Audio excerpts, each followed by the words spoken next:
المفهوم القرآني للعقل مهم جدا. القرآن وش يقول؟ هناك مستويين من العقل، مستويات العقل. هناك مستوى مشترك بين الإنسان والحيوانات، وهو تدبير مصالح العيش. أن تستطيع أن تشاهد أي برنامج وثائقي عن بعض عجائب الحيوانات، الطيور المهندسة التي تصنع أعشاشا في غاية الإتقان، الحيوانات الصيادة التي تصيد بطرق احتيالية جدا، الطيور التي تهاج كأن معها أجهزة ملاحة. القرآن دائما يقول إن هذا المستوى مستوى المعيشة، يمكن تسميته بعقل سورة الروم، يعلمون ظاهرا من الحياة الدنيا. القرآن يقول هذا العقل كويس وجيد، بس ترى ليس هو العقل يعني الأهم.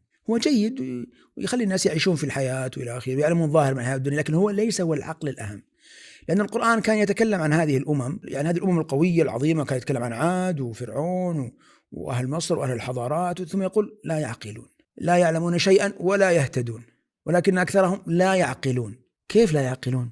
هناك مستوى آخر من العقل، وهو الذي يركز عليه القرآن دائما، هو العقل الذي يدرك أصلا سبب وجود الإنسان في هذه الحياة، يدرك الغاية الكبرى من الوجود، يدرك المآلات الأخيرة. هو العقل الذي يميز الإنسان فعلا عن الحيوان. لأن المستوى الأول من ناحية فلسفية لا فرق بينه وبين الحيوان إلا بالدرجة وليس بالنوع.